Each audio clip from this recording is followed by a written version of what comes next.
Então é isso, pessoal. Muito boa tarde, muito bom dia, muito boa noite. Não sei a hora que todo mundo está assistindo essa reunião, né, essa gravaçãozinha. Olha, gente, o Café aqui, né, veio trazer algumas informações para vocês. O meu nome é Enzo, né, eu sou o atual presidente, acredito que a maioria me conheça, né, e hoje a gente vai bater um papo sobre VPN, e-voto e sobre a congregação da FEC. Na verdade, como esses três vão se relacionar nos próximos dias, né? Nós teremos eleição para a congregação utilizando o e-voto e que, portanto, vai precisar da VPN. Então, é isso que a gente vai conversar aqui.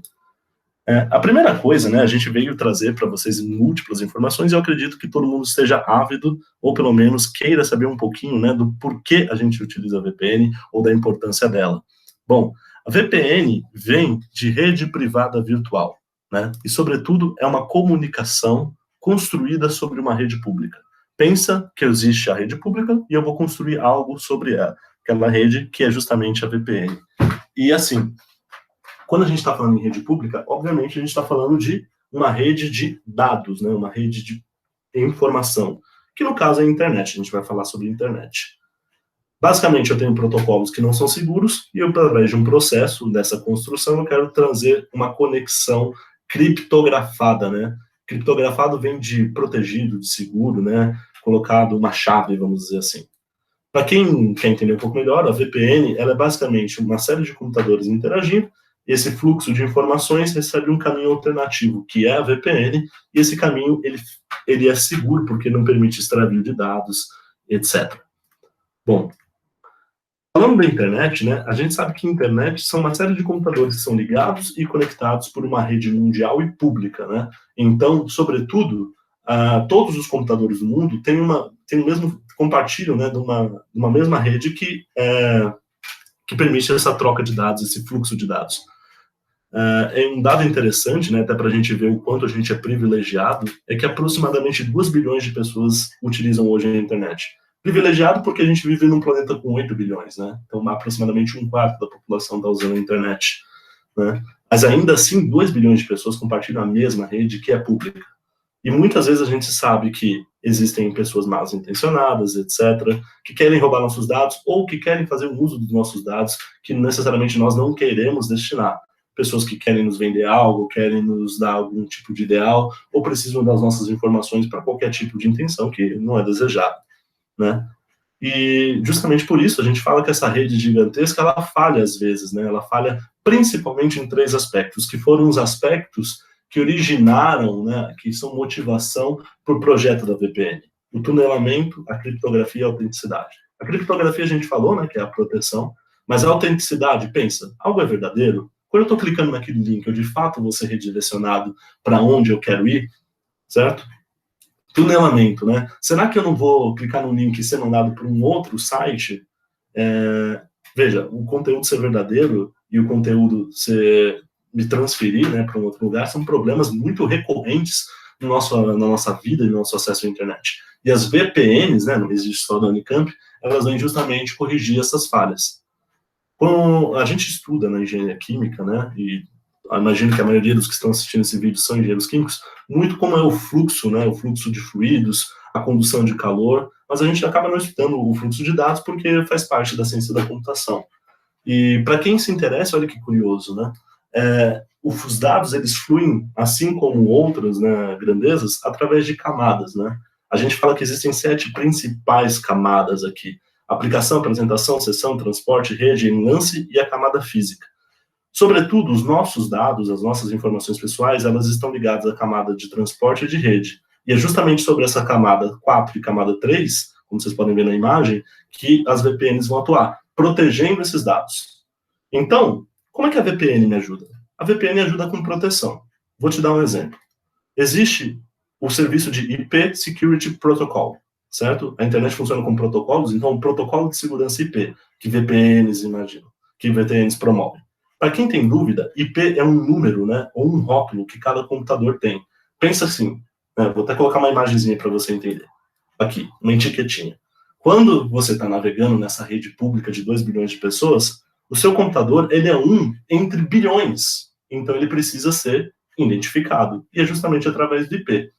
O IP, ele pode ser utilizado por hackers, ele pode ser utilizado por pessoas mal intencionadas em pegar suas informações né?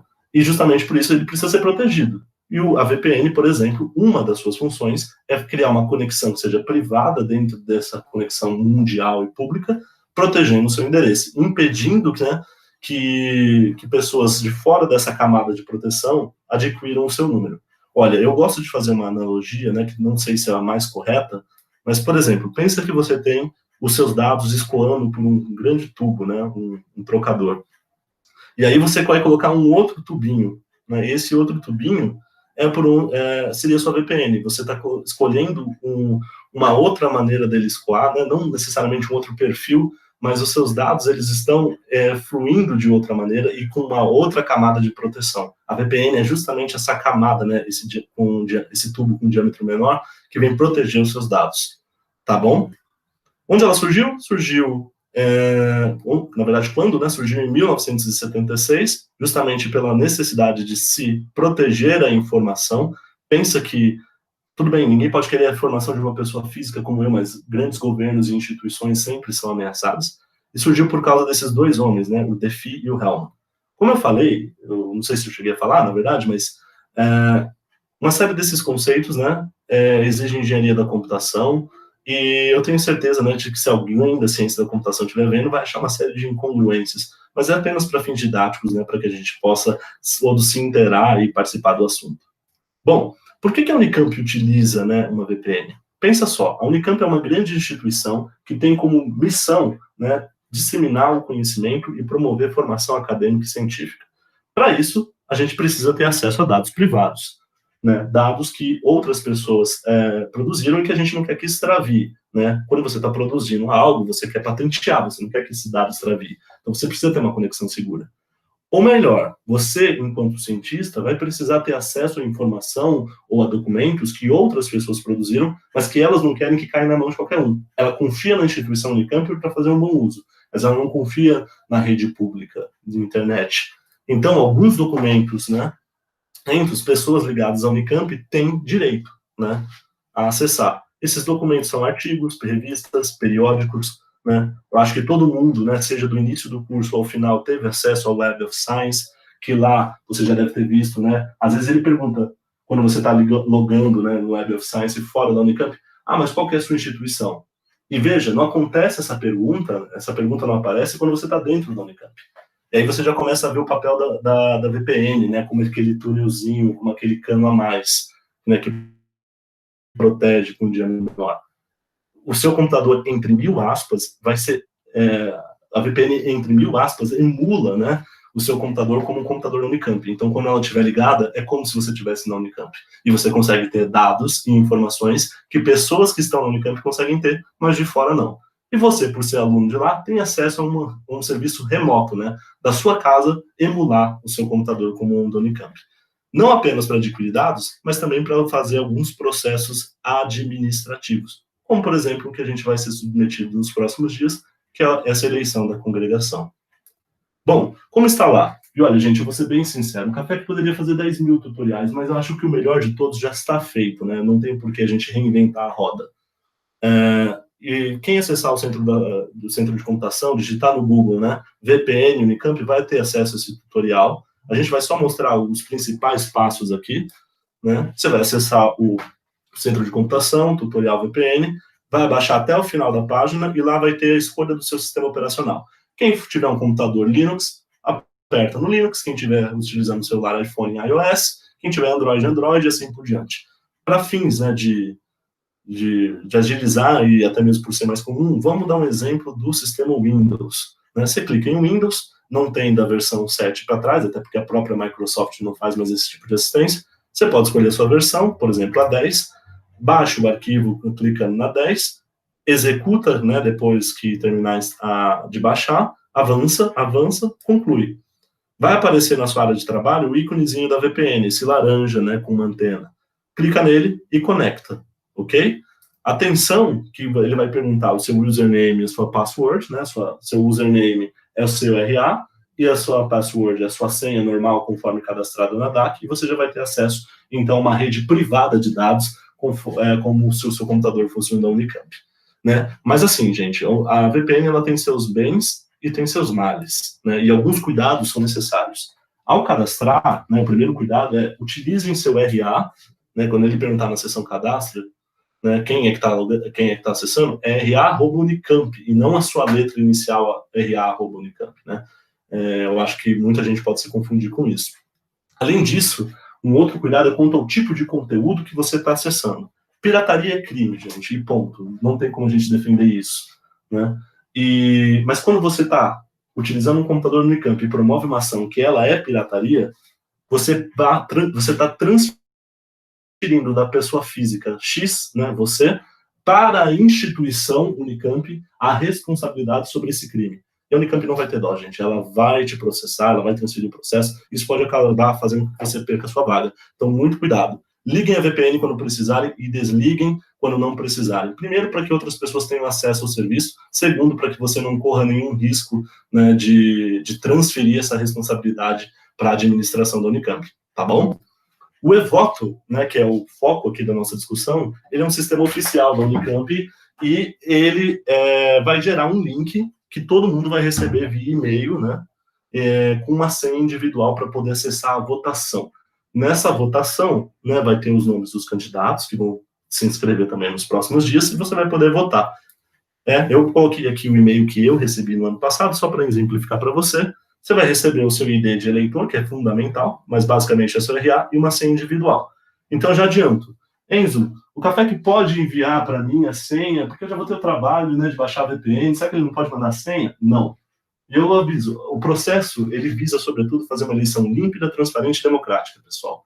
E, então, se nós temos 630 alunos, eu não tenho certeza de quantos são, mas se nós temos 630 alunos, 630 senhas diferentes vão ser enviadas para os 630 alunos de modo individual, a fim de que a eleição seja mais segura e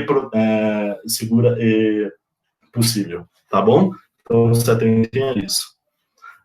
Bom, falando um pouco sobre democracia, né, e é importante que a gente dedique esse tempo nesse vídeo para a democracia tem sido discutida, tem sido debatida muito nos últimos dias, e eu fico muito feliz de ver que, principalmente, os alunos da Faculdade de Engenharia Química, no grau de graduação, estejam tão preocupados, motivados e engajados em defender esse bem que nós temos, que é a democracia, né? Mas a democracia, ela existe no nível nacional e ela existe no nível local. Todos nós vamos nos submeter a um processo democrático através da congregação nesses próximos dias. E, acima de tudo, eu quero que vocês, com o mesmo espírito que defendem a democracia a nível nacional, defendam a local. Então, não banalizem a votação, não menosprezem o processo da congregação. Façam com que ele seja exaltado e não diminuído. Se você é um veterano que teve problemas em congregações anteriores, ou se você teve problemas com os representantes anteriores, pregue e rogue pelo futuro, né? Para que os futuros representantes, sejam eles quem forem, possam cumprir as suas expectativas. Cobre, a democracia também é feita de cobrança, na hora certa, para que cada um possa fazer mais e melhor, visando esse efeito de representatividade. Todos nós compartilhamos de uma mesma responsabilidade, pessoal, e todos nós queremos a mesma coisa. Então, eu peço, acima de tudo, que vocês defendam o processo eleitoral da congregação. Não desincentivem quem quer votar e, principalmente, não preguem que nada é decidido lá. A congregação é um órgão de deliberação máxima da FEC. Todas as decisões passam para lá. Todas as decisões que impactam alunos da graduação, da pós, professores, funcionários, todos nós que convivemos naquela faculdade somos impactados pelas decisões que estão lá. E ter representantes é um passo para que a gente possa ter um regime democrático adequado e poder promover um bem futuro. Vote. O calendário está extenso. Eu sei que tem múltiplas entregas de trabalho, múltiplos desafios, né, nos próximos dias, mas o calendário foi flexível, permitindo 3 dias de votação, 24 horas por dia, para que todo mundo possa ter o seu direito de voto e participação democrática garantidos. Muito obrigado pela atenção, pessoal. O vídeo ficou longo, mas é justamente para que você entenda um pouco sobre a VPN, sobre a eleição, sobre o eVoto, e para que você possa se familiarizar um pouco mais com os nossos sistemas. Ok? Muito obrigado, e qualquer dúvida, escrevam para a gente por e-mail. É isso.